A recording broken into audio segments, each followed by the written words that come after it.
Hello friends, welcome back to Aaron's Anxiety. I am your host Aaron, your personal guide through anxiety. As always, before we get started, hit the like button. Am I gonna get it? Boom! Right there! That's my guess. If that's where it's at, hit it. Alright friends, if that's not where it's at, don't hit it. Don't even hit that button. Alright, other than that, subscribe, comment if you want to share your story, and subscribe if you like this content and you want more. Alright, also if you need a little bit more, you can always go to the Aaron's Anxiety Facebook page. Just go to search and put Aaron's Anxiety Family, and there's a great group of people there that are all about helping ourselves and other people out through this journey of anxiety that is horrible. So today, very good topic, and this one is a request topic actually. So it was requested a while ago, so know that I'm getting to it, but it took a while. So avoidance behavior, it's a great topic. When you're in anxiety or whatever version of anxiety that you have, sometimes people are afraid of very specific things. Sometimes people have general anxiety disorder.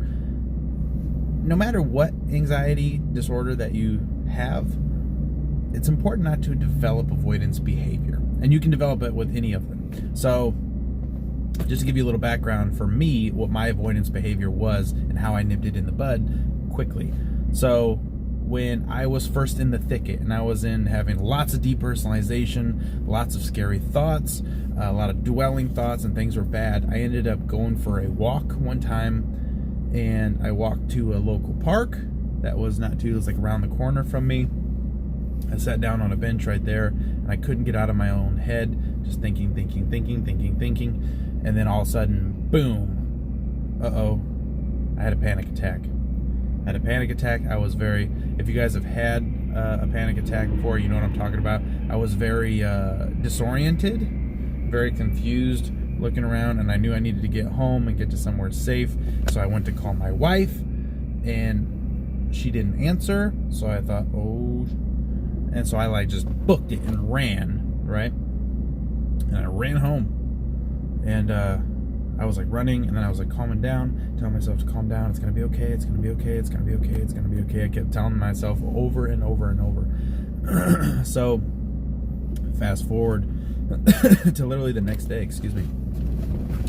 And for a week after that, I would think about that situation, and it would scare me. And I would think about going back to that bench, and that bench kind of scared me. And I know it's weird, it's an inanimate object, but just being, telling your body to go back to the place where something bad happened to you, your body's like, no, last time I was there, something bad happened, so let's just not even go there, and let's just protect ourselves, yada yada.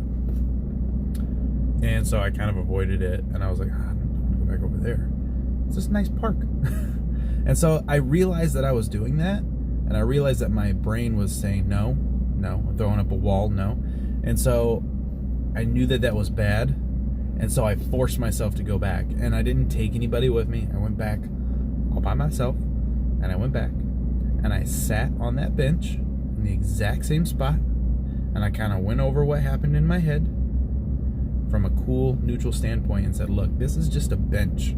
This isn't a creature or a monster that can attack me. It just happened to be right here where something unfortunate happened that I didn't want to happen. That was my own fault. This spot, this bench, the dirt that I'm looking at the bottom of the bench has nothing to do with this. And so what I did at that point, as I had just gotten into, was called reframing. And reframing is where you kind of walk through the steps of something bad that happened and reframe it based off the situation and put positive energy towards the memory that you have, as opposed to dwelling on the negative. So basically I walked up to the bench, and so I did it. And so you don't have to there's people out there, but they don't know what you're doing. They just assume I'm just hanging around. I could be talking on an earpiece for all they know. And so I walked over and I walked to the bench, and then it's important to look at what's around you, the smells, the sights, the feels, touches, and I just kind of went over what happened, and I went, this is okay. It's okay that this happened. So if I were to have dwelled on that every time, and that park's right around the corner of my house. I have an 11-month-old baby. He's gonna want to go to that park. Every time I would go to that park, for sure, I would be plagued by that stupid bench. Okay, that sounded funny. It almost sounded bad, didn't it? You stupid bench. But it's not.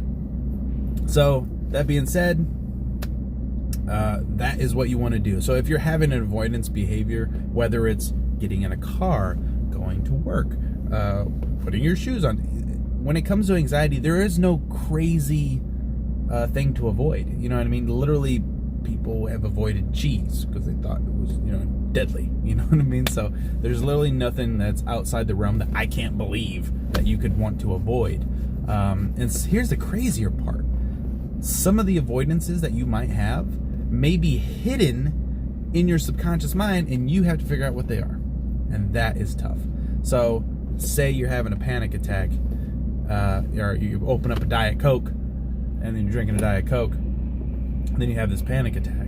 And so you get over it, life goes on. A month later, you're having a Diet Coke, not paying attention to the Diet Coke, and you're starting to figure out, like, what? I'm starting to breathe a little heavy. Why am I freaking out? Your mind is subconsciously going, hey, last time I had a Diet Coke, I freaked out. And you don't even realize it. You think it's completely random, but it's not. So if you're having those type of situations, look around you, try to find that common denominator and make your peace with it. You know what I mean? If it is a Diet Coke, say, look, this is diet every time I have one of these. So you know what? All week, I'm going to have a Diet Coke a week. It's probably not going to be the best for you, but whatever. It's not going to kill you. Have a Diet Coke all week. Re-immerse yourself with that object, whatever it is, and put a new light and a new feel on it. If you are having anxiety problems that result in panic attacks, just know that it's not forever. Your body can't stay in panic mode forever. You know what I mean? This isn't a forever thing. You're not going to be spontaneous having panic attacks all the time.